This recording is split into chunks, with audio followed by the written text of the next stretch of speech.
Jean-François Riffaut est avec nous. Bonjour, soyez le bienvenu. Merci, vous êtes le porte-parole de la Croix-Rouge. La Croix-Rouge qui est à pied d'œuvre sur place au Japon pour faire face désormais à une crise humanitaire sur fond d'alerte nucléaire, bien entendu. Le drame, selon les chiffres officieux, pourrait se chiffrer à 30 000 personnes mortes ou disparues à l'heure où nous parlons. Alors, c'est votre quotidien, des pays terrassés par des catastrophes, qu'elles soient naturelles ou liées à des conflits. Qu'est-ce que cette situation-là a de particulier au Japon ? Elle a de particulier le fait qu'elle est multiple. C'est-à-dire qu'on a d'abord une catastrophe naturelle, qui est un tremblement de terre, qui a entraîné une deuxième catastrophe naturelle, qui est un tsunami. Et donc, il y a eu des conséquences directes sur les personnes et qui se situe dans un contexte où il y a une menace nucléaire qui, à la fois, pèse sur les esprits, ce qui est un paramètre très important. On sent qu'il y a un niveau d'angoisse excessivement important. Regardez le niveau d'angoisse en Europe et en France. Donc, imaginez ce qu'il est là-bas.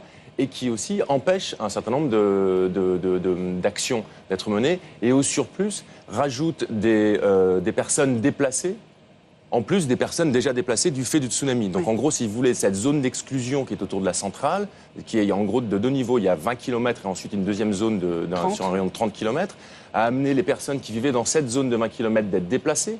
Elles n'ont pas toutes été forcément affectées par le tsunami. Et donc, néanmoins, il faut les prendre en charge. Donc, les volontaires de la Croix-Rouge japonaise qui agissent auprès des personnes victimes du tsunami agissent aussi auprès de ces personnes-là. Et en plus, se préparent à prendre en charge les personnes qui pourraient, si jamais ça se produit, être irradiées, etc. Donc, il y a une multitude de facteurs qui créent une complexité très importante sur la situation. Comment est-ce que vous qualifieriez justement la situation ? Catastrophique. On est devant une crise humanitaire. Bien sûr, on est devant une crise humanitaire, on est devant une grande catastrophe. Monsieur Konoe, qui est le président de la Croix-Rouge japonaise, pardonnez-moi l'expression, qui n'est pas le premier venu, qui en a fait un bon nombre, est allé à Iwate, donc c'est-à-dire très au nord dans le pays. Il est revenu en disant « je n'ai jamais vu ça ». Il dit « it defies belief », ça dépasse l'entendement. Et est-ce qu'il faut plus de moyens ? Est-ce que les moyens, les secours sont à la hauteur de ce qui se passe vraiment sur le terrain ? Écoutez, moi je pense qu'il faut faire confiance aux autorités et aux acteurs sur le terrain. On voit bien que le gouvernement japonais n'a pas demandé l'appel à l'aide internationale. Et deuxièmement, la Croix-Rouge japonaise, le président Konoe, a dit à notre président et au mouvement Croix-Rouge « Je n'ai pas besoin ni d'aide matérielle, ni d'aide humaine. En revanche, j'ai besoin de solidarité financière. » Donc il faut leur faire confiance. Et puis, il faut bien comprendre une chose. Les catastrophes de cette nature-là entraînent des problèmes logistiques majeurs. Donc il faut aller se porter auprès des personnes. Mais lorsqu'une route est bouchée ou lorsqu'un pont est coupé, qu'il y ait 50 personnes d'un côté du pont ne pouvant pas passer ou qu'on en rajoute 50 de plus, ça ne changera rien. Donc ce n'est pas le fait d'amener 50 personnes ou 50 voitures de plus qui va reconstruire le pont.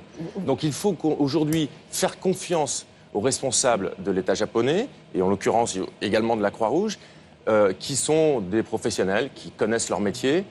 Le moment venu, s'ils ont vraiment besoin d'aide matérielle et humaine, ils nous le diront. Aujourd'hui, ils ont besoin d'argent. C'est pour ça que nous, à la Croix-Rouge, on demande aux Français de se mobiliser pour soutenir la Croix-Rouge japonaise. Vous nous dites ce matin, Jean-François Riffaut, que c'est inéluctable. Il y a toujours des populations qui sont c'est ça, la catastrophe. moins facilement jointes que d'autres. Oui, bien sûr.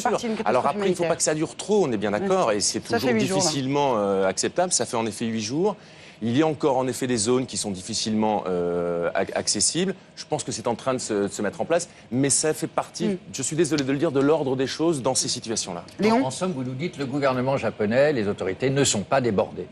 Je vous dis que les informations que j'ai aujourd'hui, en effet, montrent que le pays est organisé. Face à ce chaos terrible, le pays s'est été organisé et met en place les mesures de réponse. Mais encore une fois, vous savez, vous avez vu l'ampleur de la catastrophe. Même si on est le pays le mieux organisé, le mieux préparé, on est toujours surpris. Et c'est une catastrophe. Et la catastrophe, un des éléments de définition de la catastrophe, c'est que rien n'est comme avant et qu'on est dans une situation fluctuante, imprévisible. Vous nous avez expliqué que les problèmes s'ajoutent les uns aux autres et que ça rend la situation extrêmement compliquée. Mais est-ce qu'il y a une urgence prioritaire, j'allais dire, sur le terrain? Il y en a trois. De mon point de vue, et vu les contacts et les rapports que nous font la Croix-Rouge, japonaise, il y en a trois. C'est d'abord continuer à soigner les personnes qui ont été directement victimes du tsunami. Ça, c'est en train de passer derrière nous, mais il y a encore des personnes à soigner. Deuxièmement, il y a à prendre en charge les personnes qui sont hébergées dans les centres d'hébergement. Il y a plus de 450 000 personnes réparties dans 2500 centres d'hébergement qui sont arrivées comme ça. Comme elles sont parties de chez elles, elles sont arrivées. Donc sans rien. Et là, beaucoup d'entre elles sont âgées et beaucoup d'entre elles ont des maladies chroniques. Donc il faut s'occuper d'elles et les soigner. Et puis la troisième chose, c'est qu'il faut soutenir psychologiquement ces personnes-là. On voit, vous imaginez comme moi, le drame personnel. C'est des gens qui ont tout perdu, ils ont même perdu leurs souvenirs, d'une certaine manière. Donc il faut les accompagner psychologiquement. D'ici, comment peut-on les aider? De très nombreux mails, évidemment, qui disent qu'est-ce qu'on peut faire? Donner de l'argent, ok. Est-ce qu'on peut accueillir des Japonais chez nous? Qu'est-ce qu'on peut faire? Tout est possible. Vous savez, dans le monde dans lequel on vit, souvent, mais j'ai envie de dire malheureusement, la meilleure manière d'exprimer sa générosité, c'est de donner de l'argent. Oui. C'est pas... Ça entraîne un certain nombre de problèmes parfois, mais en tout cas, je peux vous dire que c'est la manière la plus efficace. Donc pour ceux qui veulent exprimer leur générosité, leur solidarité, ils peuvent donner de l'argent à la Croix-Rouge japonaise. En donnant à la Croix-Rouge française, on transmettra tout, ou à d'autres associations Fondation de France, humanitaires. Secours Populaire. Chacun son choix, il n'y a pas de problème là-dessus. Sachez, juste pour info, Sandra Bullock a donné $1 million pour les victimes du séisme, comme elle l'avait fait pour Haïti. Lady Gaga a trouvé $250 000 et des ouvriers français de l'usine de Toyota en France se collectent également. Et c'est important de le rappeler parce que pour l'instant, les Français, on connaît la situation pour les Français, ont assez peu donné par rapport à ce qu'ils avaient donné pour Haïti, parce que c'est un pays riche, le Japon, et c'est ça le problème. Alors un mot quand même sur la Libye, un autre front qui est déjà en cours et qui va sans doute pas s'arranger avec donc le mouvement militaire qui va commencer dans les heures ou dans les jours qui viennent. La Croix-Rouge internationale a retiré ses troupes à Benghazi, disons être extrêmement inquiète. Ses équipes. Pardon, pas ses ses troupes. troupes. C'est pas grave. Les troupes vont arriver. C'est malheureusement ça l'ambiance, Non, en mais effet. C'est l'ambiance bien évidemment. Parce qu'ils disent qu'ils sont extrêmement inquiets pour ce qui va arriver maintenant aux civils. Oui, alors il y avait 95 délégués du Comité international de la Croix-Rouge, donc du CICR, qui étaient à Benghazi. Ils se sont retirés, ils sont à Tobrouk maintenant.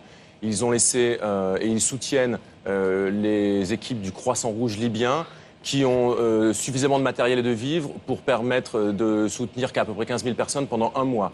Mais le message important, c'est que là, nous sommes dans une situation de conflit armé. Et donc, c'est le mandat du Comité international de la Croix-Rouge, donc du CICR, d'être présent.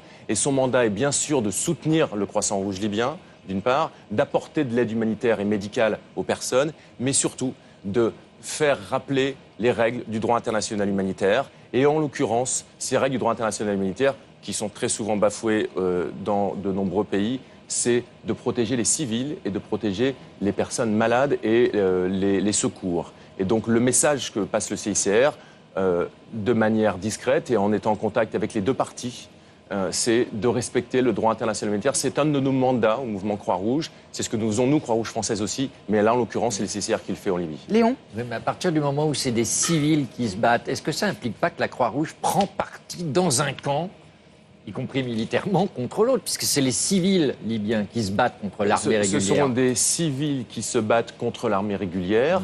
L'idée, c'est de dire que les groupes armés, quels qu'ils soient composés de militaires, j'ai envie de dire officiels ou de civils, ils doivent quand même, lorsqu'ils sont dans cette situation-là, respecter les règles du droit international, qu'ils soient issus de personnes civiles ou de personnes militaires traditionnelles, il faut respecter les autres civils, il faut respecter les secours. C'est un des fondements aussi du respect de la personne et de l'humanité que nous défendons, nous, à la Croix-Rouge. Merci beaucoup, Jean-François Riffaut, de vous être levé ce matin pour nous donner ces explications. On rappellera bien entendu les sites internet sur lesquels vous pouvez donner, sur le site de la Croix-Rouge, j'allais dire, non, de la matinale. Voilà, Fondation de France, Secours Populaire, Croix-Rouge. N'hésitez pas, le Japon a besoin de vous. Merci beaucoup, la météo tout de suite.